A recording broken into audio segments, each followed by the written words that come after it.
Subaru berkata, "Bulannya indah sekali ya." Emilia menjawab, "Iya, karena dia berada jauh dari jangkauan kita."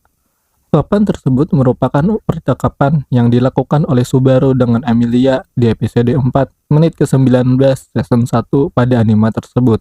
Tapi, apakah ungkapan Emilia tersebut benar kalau bulan menjadi indah disebabkan oleh bulan tersebut yang berada jauh dari diri kita?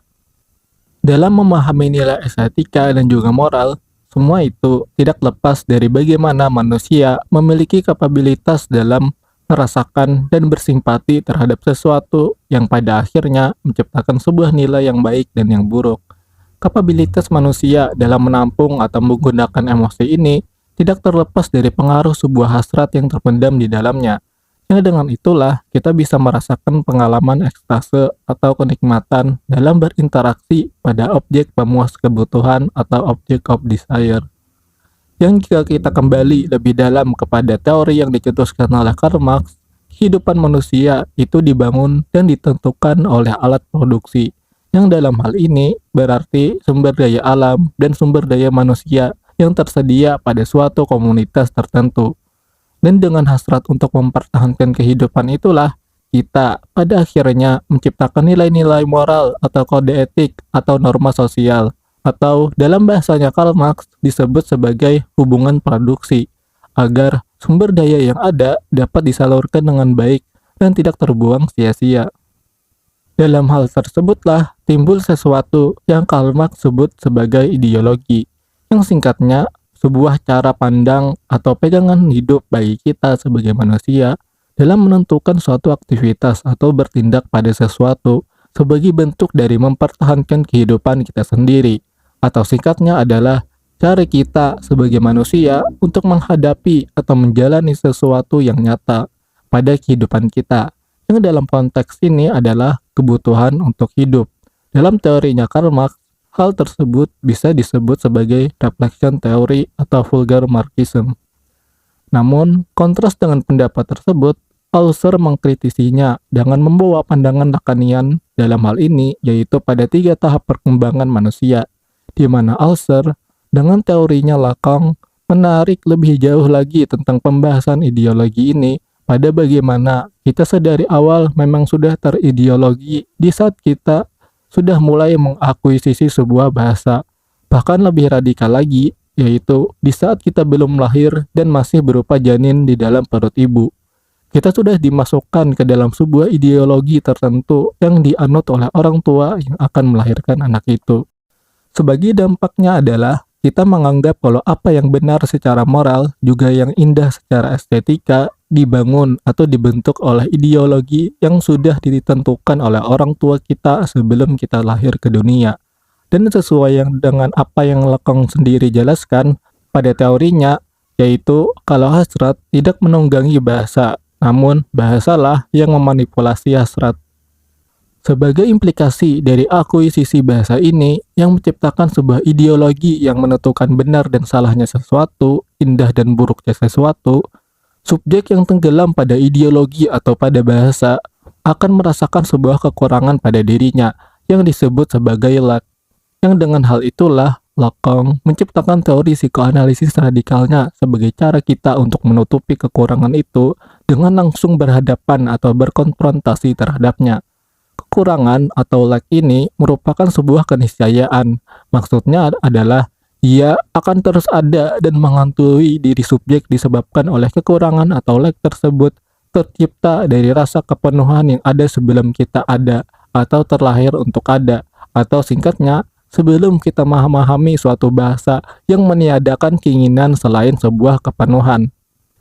Dan cara yang ditawarkan oleh Lacan untuk menutupi lack atau kekurangan pada diri kita adalah dengan menemukan sebuah fantasi atau bahasa lainnya adalah hasrat yang mustahil untuk dipenuhi, agar kita dapat terus merasakan kepenuhan dalam kekurangan diri kita itu, yaitu untuk terus berjuang memenuhi kekurangan yang mustahil untuk ditambal dengan terus berfantasi tentang kemakmuran yang dijanjikan dari diadakannya perilaku atau hasrat mustahil tersebut. Singkatnya, kita diajak untuk tercebur dalam lautan hasrat yang mustahil bagi kita untuk kita dapatkan, agar kita selalu berada pada kondisi menghasrati sesuatu, Dengan hal itu, kita bisa melupakan sejenak rasa kekurangan kita dan menikmati hasrat yang ada yang akan selalu menjadi angan-angan kita yang tidak dapat kita dapatkan. Inilah mungkin alasan kenapa Lacan menyebut kalau fantasi berfungsi sebagai penjaga minat subjek, agar dengan terus berfantasi kepada kemustahilan, kita akan terus-menerus mengejarnya dan melupakan rasa kehilangan yang ada. Dan kegiatan pengejaran fantasi atau hasrat tersebut sudah merupakan atau sudah menjadi kebahagiaan atau kesenangan kita sendiri, yang pada akhirnya akan menutupi kekurangan atau lack yang kita rasakan pada diri kita. Jika masih merasa susah untuk memahami hal tersebut, saya bisa berikan sebuah contoh sederhana. Coba bayangkan seperti ini. Terdapat dua orang. Yang satu, ia merupakan seorang yang lahir dari kedua orang tua yang agamis dan rajin beribadah. Dan yang kedua adalah orang yang lahir dari kedua orang tua yang sangat kaya raya dan pekerja keras. Secara sederhana, dapat kita pahami kalau preferensi atau kesukaan di antara kedua orang tersebut akan berbeda. Jika dalam konteks ini kita bawa dalam hal percintaan, maka orang pertama yang lahir dari kedua orang tua yang agamis dan rajin beribadah dapat dipastikan akan mencintai seseorang yang sama agamis dan rajin beribadah. Sedangkan di sisi lain, orang kedua yang lahir dari orang tua yang kaya raya dan pekerja keras dapat dipastikan akan mencintai seseorang yang memiliki kemampuan yang sama seperti dia, atau sesederhana dapat mengelola keuangan keluarga di saat mereka suatu saat nanti akan menikah. Dari hal ini, kedua anak tersebut bahkan sebelum atau masih di dalam kandungan si ibu sudah mendapatkan tanggung jawab, yaitu berupa identitas diri yang akan digunakan oleh orang tersebut yang akan menjadi pegangan hidupnya dalam menjalani kehidupan. Atau singkatnya adalah diberikan ideologi semenjak ia masih di dalam kandungan. Maka preferensi mereka akan menyesuaikan dengan ideologi yang diharapkan oleh kedua orang tua mereka, serta lingkungan di sekitar mereka, yang memaksa mereka untuk menciptakan identitas diri yang berkesesuaian dengan ideologi orang tua dan lingkungan di sekitar mereka. Mereka akan mencintai dan membenci apa yang bertolak belakang dan yang berkesesuaian dengan identitas diri atau ideologi yang mereka anuti tersebut. Secara sederhana, jika kita kembali kepada dua contoh orang agamis dan orang kaya sebelumnya, kita dapat memahami pola pikir mereka, di mana dalam sudut pandang si agamis akan menganggap kalau orang kaya raya dan pekerja keras itu hanyalah orang bodoh yang tidak menyadari kalau harta dan usaha yang ia lakukan di dunia pada akhirnya akan sia-sia, karena manusia pada akhirnya akan mati dan segala hal yang dikumpulkan oleh orang kaya tersebut tidak bermanfaat sama sekali dan tidak dapat menghentikan mereka dari kematian. Juga mereka lebih mementingkan beribadah karena hanya dengan itulah amalan atau tindakan yang akan bermanfaat menurut mereka di saat kematian menjemput mereka dan dihadapkan kepada Tuhan. Juga sebaliknya, dalam sudut pandang orang yang kaya raya akan memandang orang yang agamis sebagai sampah masyarakat yang membebani jalannya ekonomi, karena dengan terlalu berfokus pada akhirat dan melupakan kehidupan di dunia, menjadikan mereka malas-malasan dalam bekerja karena menganggap hal itu sia-sia, dan seluruh tenaga mereka dihabiskan hanya untuk ibadah.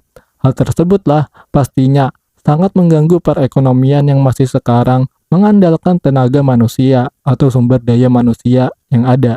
Jika manusianya tidak mau berusaha, jadi siapa yang akan bekerja dan menjalankan roda perekonomian? Dari hal mencintai sampai hal yang dibenci, mereka secara konsisten melindungi ideologi atau identitas diri mereka yang telah diberikan kepada mereka sebelum dari mereka dilahirkan. Keadaan tersebutlah yang akan menciptakan nilai benar dan salah dalam hal moral, serta bagus dan buruk dalam hal estetika.